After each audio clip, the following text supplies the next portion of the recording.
Damos entrevista. Ahí está.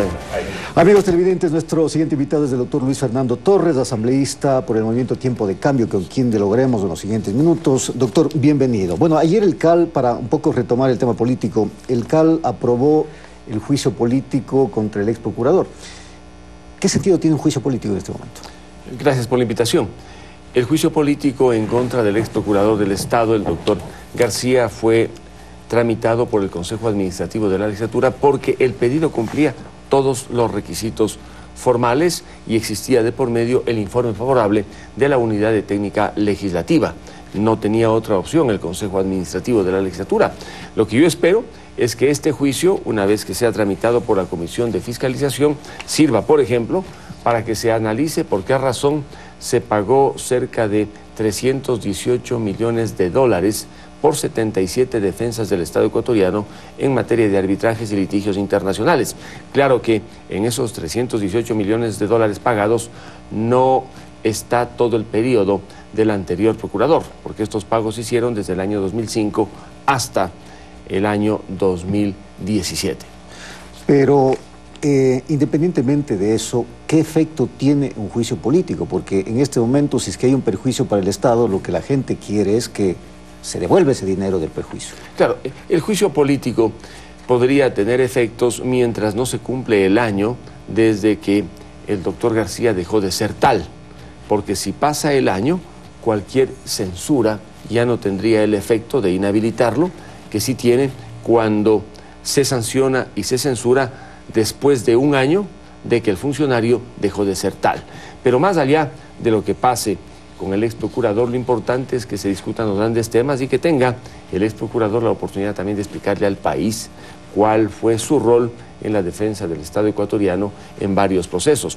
Se conoce que solamente para la defensa del Ecuador, en el caso Chevron 3, el del arbitraje, se gastó 77 millones de dólares. Es una suma altísima. Y en medio de la situación en la que está el país, sí es bueno que los ecuatorianos conozcamos por qué razón tanto dinero en las defensas. 318 millones de dólares es un monto sumamente alto para cerca de 80 defensas en el orden de arbitrajes y litigios internacionales. Bueno, y a propósito del caso Chevron y de otros casos y de esta nueva ley anticorrupción que ha presentado el Ejecutivo en la Asamblea Nacional, ¿cuál es la diferencia, la novedad de esta nueva ley en relación a la que se propuso en un principio y no se aprobó? Bueno, es una ley interesante la que ha presentado el presidente Moreno porque consagra la delación premiada. Es decir, un corrupto le delata a otro y gracias a esa delación tiene un beneficio que sería legitimar parte de lo robado, pero delata y permite que se identifique dónde se encuentran los recursos.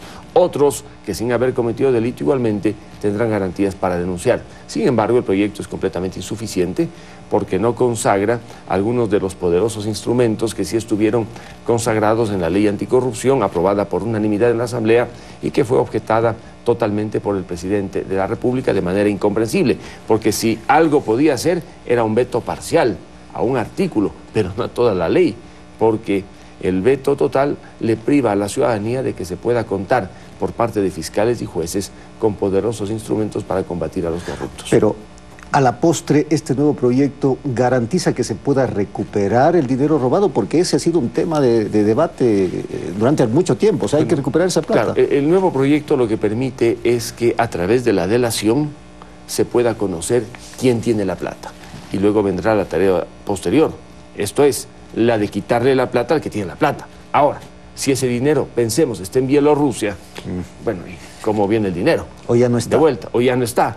Entonces, es un esfuerzo interesante, pero ojalá permita que finalmente la plata de los corruptos sea devuelta al Estado ecuatoriano.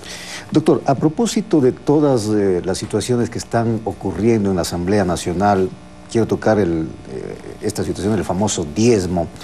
La Asamblea, entiendo yo, ha bajado más su popularidad de la que ha tenido hasta hace algunos días. Y hay quienes dicen la alternativa frente a esta Asamblea es la muerte cruzada. ¿Qué opina usted?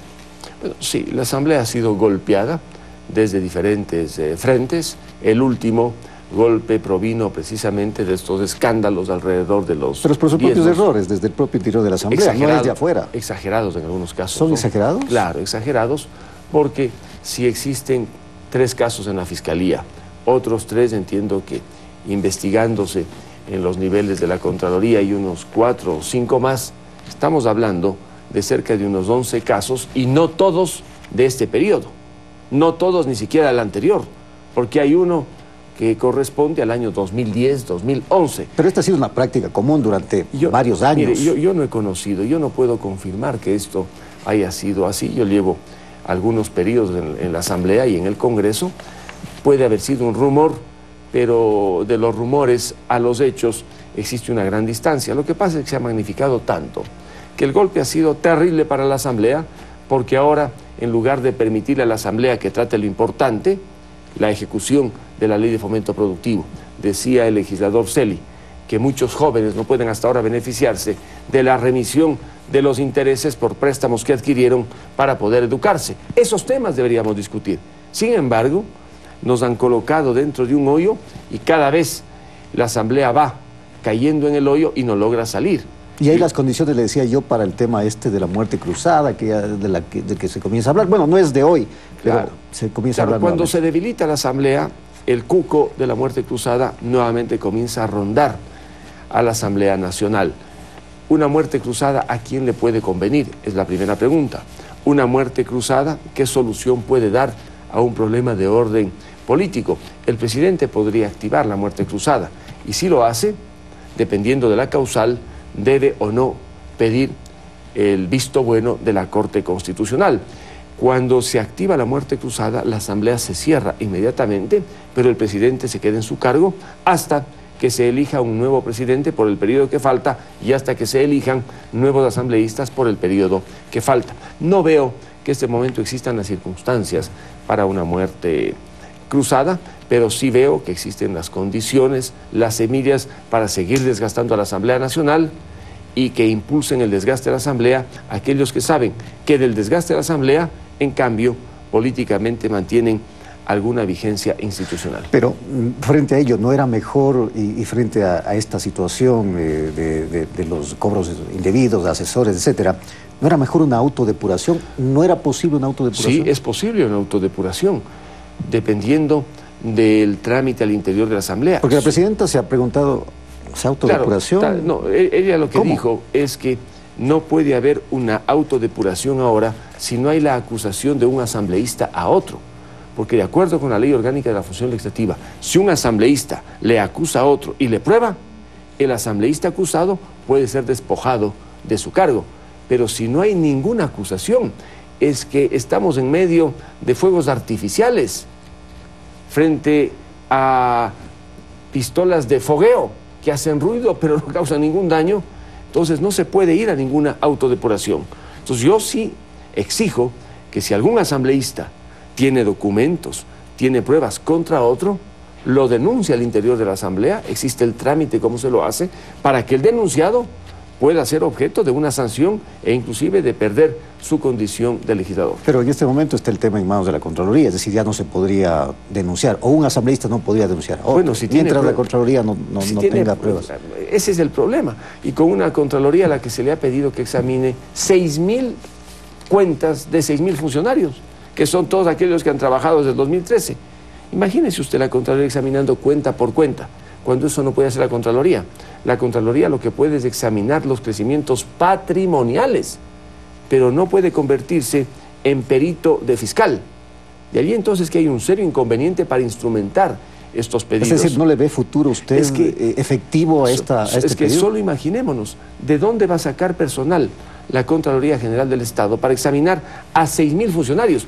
Y algunos tendrán 2 cuentas. Entonces, no va a ser un examen de 6.000 cuentas, puede ser de 8.000, de 9.000, durante tantos años, viendo todas las transacciones.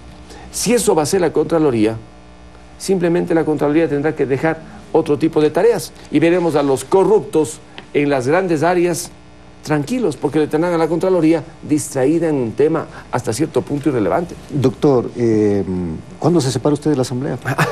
Bueno, si yo tomo finalmente la decisión de ser candidato a la alcaldía de la ciudad de Ambato, yo dejaría la Asamblea para finales de año.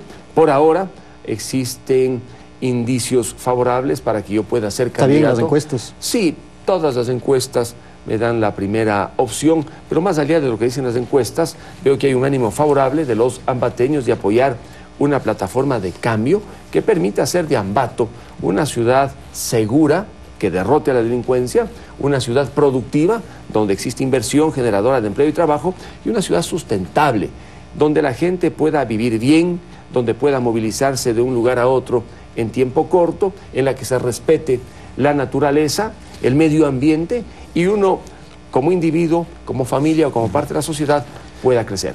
Habrá posibilidad de seguir hablando de estos temas. Gracias al doctor Luis Fernando Torres, asambleísta del Movimiento Tiempo de Cambio. Una pausa y tendremos más de Entregar Noticias. No se vayan.